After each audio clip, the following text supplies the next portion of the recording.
ആഹാ, പുതിയ പ്രസിഡന്റ് വന്നല്ലോ. അത് ഞങ്ങളാക്കും. ഇവളിപ്പോ ഇങ്ങനെ തൊഴുതേ ഇപ്പൊ ഇങ്ങനെ തന്നെ ആയിരിക്കും ആരെ കടയുടെ. ഇവരൊക്കെ നമ്മുടെ പരിചയമുള്ളവരാ.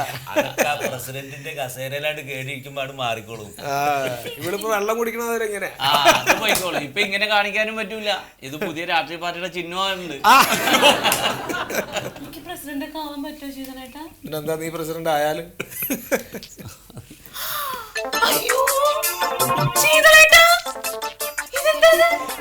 അതൊക്കെ ഞങ്ങളുടെ ഒരു സന്തോഷത്തിന്. അയ്യോ, ഇത് പഞ്ചായത്തിൽ നിന്നല്ല, ഇത് ഞങ്ങളുടെ ഒരു സന്തോഷത്തിന്. വണ്ടിയിൽ സ്ഥലമില്ലാഞ്ഞിട്ടാണ്, അല്ല ഇനിയും കൊണ്ടുവരായിരുന്നു. അല്ല, ഈ പ്രസിഡന്റ് ആയി കഴിഞ്ഞാൽ എന്തൊക്കെയാ ചെയ്യേണ്ടത് എന്നുള്ളത് ശീതളം പറഞ്ഞു തരും. ശീതളം പറയണ പോലെയൊക്കെ ചെയ്യാവൂ. അത്രേ ചെയ്യുള്ളൂ. അല്ലെങ്കിൽ ഇതുവരെ ശീതളേട്ടൻ പറഞ്ഞതിന്റെ അപ്പുറത്തോട്ട് ഇപ്പുറത്തോട്ട് ഈ ശാമള പോയില്ലേ? ഓ, അത് മതി, അത് മതി.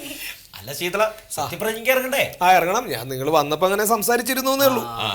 എങ്ങനെ പോണത്? വണ്ടി ഞങ്ങൾ അറേഞ്ച് ചെയ്തിട്ടുണ്ടേ. വണ്ടിക്ക് പോവാ. അറേഞ്ച് ചെയ്തിട്ടുണ്ടെങ്കിൽ ആയിക്കോട്ടെ. എല്ലാം അങ്ങോട്ട് ഭംഗിയായിട്ട് അങ്ങോട്ട് കലാശിച്ചാ മതിയായിരുന്നു.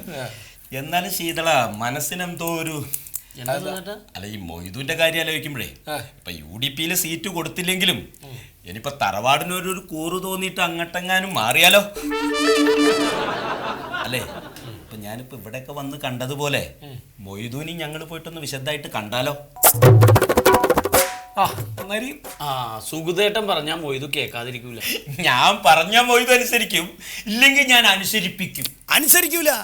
നിങ്ങൾ നല്ല ദുനിയാവിൽ ആര് പറഞ്ഞാലും നമ്മൾ അനുസരിക്കൂല. അനുസരിക്കരുത്. UDP പറഞ്ഞാൽ അനുസരിക്കരുത്. എനിക്കിവിടെ UDP LDP എന്നൊന്നുമില്ല, ഒക്കെ കണക്കാ. അല്ല, അതല്ല മൊയ്തു. പാർട്ടിക്ക് വേണ്ടി ഇത്രയും കാലം പ്രവർത്തിച്ചിട്ട് സത്യസന്ധനായിട്ടുള്ള ഒരു നേതാവ് സ്വന്തം മണ്ഡലത്തിൽ ഒരു സീറ്റ് തന്നില്ല എന്ന് പറഞ്ഞു കഴിഞ്ഞാൽ ഇതിലും വലിയ കൊലച്ചതിയുണ്ടോ? അതില്ല. ആരെ സപ്പോർട്ട് ചെയ്താലും UDP സപ്പോർട്ട് ചെയ്യരുത് എന്നാണ് എന്റെ അഭിപ്രായം. എന്തും നമ്മൾ തീരുമാനിക്കും. നമുക്ക് ഒറ്റക്കാണ് തീരുമാനിക്കാൻ പറ്റൂല. കാരണം നമ്മളെ ജയിപ്പിച്ച ജനങ്ങളാ. അപ്പൊ ഓരോടൊന്ന് ചർച്ച ചെയ്യാണ്ട് നമുക്ക് ഒരു തീരുമാനം എടുക്കാൻ പറ്റും. അല്ല, ജനങ്ങളുടെ ബഹുഭൂരിപക്ഷം പേരുടെ ആഗ്രഹം എന്താന്ന് വെച്ചാൽ 15 കൊല്ലം ഭരിച്ച UDP അല്ല LDP ഇനി അധികാരത്തിൽ വരണം എന്നാണ്. അല്ല, അതങ്ങനെ വരും. കാരണം മടുത്തു പോയിട്ട് ജനങ്ങൾക്ക് ഈ 15 കൊല്ലത്തെ ഭരണേ ആകെ മടുത്തിക്കണേ. ഈ മടുത്തതിന്റെ പേരിലാണ് നമ്മളെപ്പോലെ ഒരു സ്വാതന്ത്ര്യം ജയിക്കുന്നത്. അതും ചിലർ വോട്ടിനല്ല, 157 വോട്ടിനാണ് നമ്മൾ ജയിക്കുന്നത്. നിങ്ങൾക്ക് ജനകീയ അടിത്തറയുണ്ടെന്ന് പാർട്ടി മനസ്സിലാക്കി കഴിഞ്ഞു. പിന്നെ സത്യശീലൻ ഒരു കാര്യം പറയുന്നുണ്ട്, നിങ്ങൾ ജാതി പറഞ്ഞാണ് ജയിച്ചതെന്നൊരു ആരോപണം ഉന്നയിക്കുന്നുണ്ട്. വെറുതെ പറയുന്നതാണ്. തോറ്റ ന്യായം പറയണോ? ഈ സത്യശീലൻ ഒരാളാണ് ആ പാർട്ടി കുട്ടിച്ചോറാക്കിയത്. കഴിഞ്ഞ തെരഞ്ഞെടുപ്പിന് നിങ്ങൾക്ക് ഓർമ്മല്ലേ? വമ്പിച്ച ഭൂരിപക്ഷത്തിന് ഓരോ പാർട്ടി ജയിച്ചിനേ. പ്രാവശ്യം എന്തേയി? ആകെ കുറഞ്ഞ സീറ്റേ കിട്ടിയുള്ളൂ. കാരണം എന്താ? നീ നമ്മളാണ് ഇപ്പൊ നിൽക്കുന്നത്. നമ്മളെടുത്ത് വരട്ടെ. അവർക്ക് ഭരിക്കണമെങ്കിൽ നമ്മൾ വേണമല്ലോ. അല്ല, ഞങ്ങളിപ്പോ വരാൻ തന്നെ കാരണം എന്താ വെച്ചാൽ എന്ത് വന്നാലും ഈ പഞ്ചായത്ത് ആര് ഭരിക്കണം എന്ന് തീരുമാനിക്കേണ്ടത് ഇനി മൊയ്തല്ലേ? രണ്ട് പാർട്ടിക്കാരൊന്നും മനസ്സിലായി. ഞങ്ങളുടെ സന്തോഷത്തിന് അതെ, UDP ഇപ്പൊ കഴിഞ്ഞ വർഷം ഭരിച്ചപ്പോ പാവം തൊഴിലാളികളായ ഞങ്ങളെ മറന്നു. പാറ പൊട്ടിച്ച് വിൽക്കാൻ പാടില്ല, മണലെടുക്കാൻ പാടില്ല. ഇതൊക്കെ മാറ്റിയിട്ട് ഞങ്ങൾക്ക് കൂടി ജീവിക്കാൻ മൊയ്തു ഒരു അവസരം ഉണ്ടാക്കി തരണം. നിങ്ങളെ രണ്ടാളെ കൈമലും ഇമാരി കായ് ഒരുപാടുണ്ടെന്ന് ഞമ്മക്കറിയാം. പക്ഷെ ഞമ്മക്ക് വലുത് ജനങ്ങളാണ്. അത് നിങ്ങൾ മനസ്സിലാക്കണം. അല്ല, ഇതിനിപ്പോ എത്ര അട്ടിക്ക് വെച്ചാലും ഒരു കാര്യമില്ല പ്യാരി. ഇതിനൊക്കെ ഞമ്മക്ക് ആവശ്യമുള്ളൊരു സമയം ഉണ്ടേനി. ആ സമയത്ത് നിങ്ങളൊരാളെ മസിട്ട് നോക്കിയിട്ട് കണ്ടില്ലേ നമ്മള്? അല്ല, നിങ്ങൾക്ക് ഓർമ്മണ്ടോ? എലക്ഷൻ സമയത്ത് 2 പാർട്ടിക്കാർക്കും നിങ്ങൾ ഭാരി ബദ്രീനി കായി. അന്ന് ഒരു മനുഷ്യനും നമ്മളടുത്ത് വന്നില്ല. സ്വന്തം കൈമന്ന് കായ് എടുത്തിട്ടാണ് നമ്മൾ എലക്ഷൻ പ്രചരണം നടത്തിയത്. പിന്നെ നിങ്ങൾ വന്ന് കായേറ്റ് അതെന്തിനീ നമ്മളോടൊന്ന് മാറിക്കോന്ന് ചോദിച്ചിട്ട് അല്ലേ? പടച്ചോൻ നമ്മളെ കൂടിയാ നിങ്ങൾ ഓർത്തോളി. അല്ല, അതെ, പടച്ചോൻ നിങ്ങളുടെ കൂടെ ആയതുകൊണ്ടാണല്ലോ പടച്ചോനെ കാണുന്ന പോലെ ഞങ്ങൾ അറിയാം. അപ്പൊ ഈ കായ് നിങ്ങൾ അവിടെ എടുത്തു ചോളി. പിന്നെ നിങ്ങൾ ഈ കോറിന്റെ മണലിലൊക്കെ കാര്യം അതൊക്കെ ആ നിയമപരമായിട്ടുള്ള കാര്യങ്ങളിലൂടെ മാത്രമേ മുന്നോട്ട് പോകൂ. അഴിമതിയില്ലാത്തൊരു ഭരണം ഇത്രയും കാലം ഇവിടെ കുട്ടിച്ചോറാക്കിയ 2 പാർട്ടികളാ. അതൊക്കെ മറന്നിട്ട് ജനങ്ങളിപ്പോ നമ്മളെ ജയിപ്പിച്ചെന്തിനാ? അഴിമതിയില്ലാത്തൊരു ഭരണം അവർക്ക് കാണിച്ചു കൊടുക്കണം. അത് നമ്മൾ കാണിച്ചു കൊടുക്കും. അല്ല മൊയ്തു മെമ്പറെ, ഇതിപ്പോ തന്നെ അങ്ങോട്ട് ഭരിക്കാൻ പറ്റില്ലല്ലോ. അധികാരം കയ്യിൽ കിട്ടണമെങ്കിൽ ഒന്നല്ലെങ്കിൽ UDP അല്ലെങ്കിൽ LDP നിങ്ങളെ സഹായിക്കണ്ടേ? മാണോ? അത് ഞമ്മക്കറിയാ. ഒരു വരട്ടെ, നമ്മളിവിടെ ഉണ്ട്. ആരാണോ നമ്മളെ പ്രസിഡന്റ് ആക്കുന്നത് ഓട് കൂടെ നമ്മൾ നിൽക്കും. നമസ്കാരം. കള്ളിക്കൂട്ടം പഞ്ചായത്തിലെ ഭരണകർത്താക്കളുടെ സത്യപ്രതിജ്ഞാ ചടങ്ങുകളാണ് ഇവിടെ നടക്കാൻ പോകുന്നത്. അതിരാവിലെ തന്നെ പാർട്ടി പ്രതിനിധികളും സുഹൃത്തെ തള്ളാതെ നിങ്ങളൊന്ന് മാറി നിൽക്ക്. ഇതിവിടെ സീരിയൽ ഷൂട്ടിംഗ് അല്ല, ഇത് ന്യൂസാണ് കേട്ടോ. അതിരാവിലെ തന്നെ പാർട്ടി അണികളും നേതാക്കളുമെല്ലാം എത്തിക്കഴിഞ്ഞിരിക്കുകയാണ്. കഴിഞ്ഞ തെരഞ്ഞെടുപ്പിൽ UDP ഒറ്റ കക്ഷിയായി തൂത്തുവാരിയ ഈ പഞ്ചായത്ത് ഇപ്പോൾ വളരെയധികം ഒരു പ്രതിസന്ധിയിലാണ്. 17 സീറ്റിൽ 8 സീറ്റ് LDP നേടിയിരിക്കുകയാണ്, 8 സീറ്റ് UDP നേടിയിരിക്കുകയാണ്. ഇവിടെ സ്വതന്ത്രനായി മത്സരിച്ച്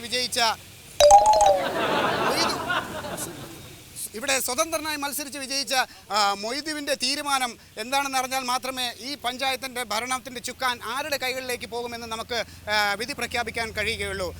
എന്തായാലും കഴിഞ്ഞ 5 വർഷം UDPയുടെ ഭരണ നേട്ടങ്ങളെയും കോട്ടങ്ങളെയും കുറിച്ച് നമുക്ക് നമ്മുടെ ജനങ്ങൾ ഇവിടെ നിൽപ്പുണ്ട്. അവരോട് നമുക്ക് ചോദിക്കാം എന്താണ് അവരുടെ അഭിപ്രായം എന്ന് നമുക്ക് ആരായാം.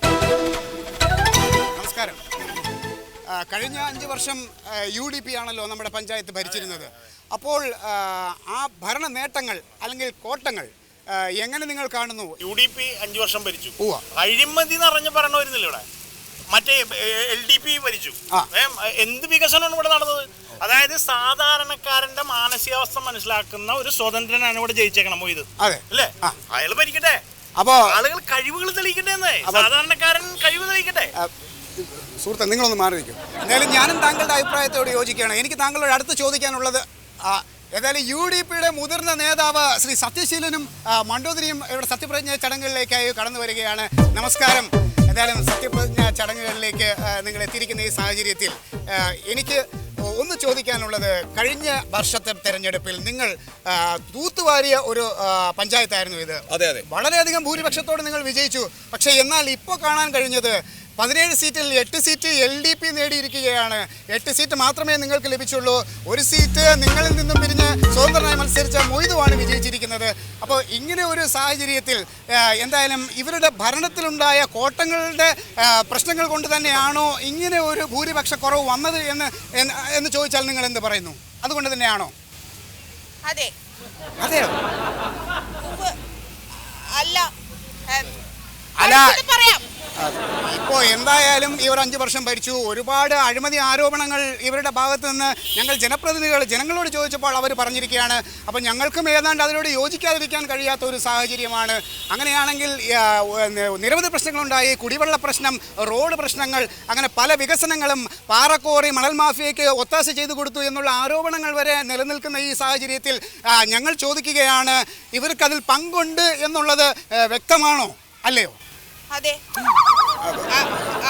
അല്ല, ഞാൻ പഠിച്ചിട്ട് പറയാം. അങ്ങനെയാണെങ്കിൽ ശ്രീ സത്യശീലൻ, താങ്കൾക്ക് എന്താണ് പറയാനുള്ളത്? ഈ നിങ്ങളുടെ ഈ ഭൂരിപക്ഷം ഈ സത്യപ്രതിജ്ഞ കഴിയട്ടെ, അത് കഴിഞ്ഞിട്ട് ഞാൻ ഇങ്ങോട്ട് വരാം കേട്ടോ. എന്നാലും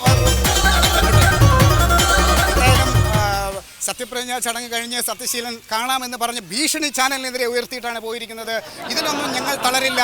എന്തായാലും നമുക്ക് ഇതിനിടയ്ക്ക് തന്നെ അടുത്ത അംഗങ്ങൾ വന്നുകൊണ്ടിരിക്കുകയാണ്. നമുക്ക് അടുത്ത അംഗത്തിനെ കാണാനായിട്ട് പോകും.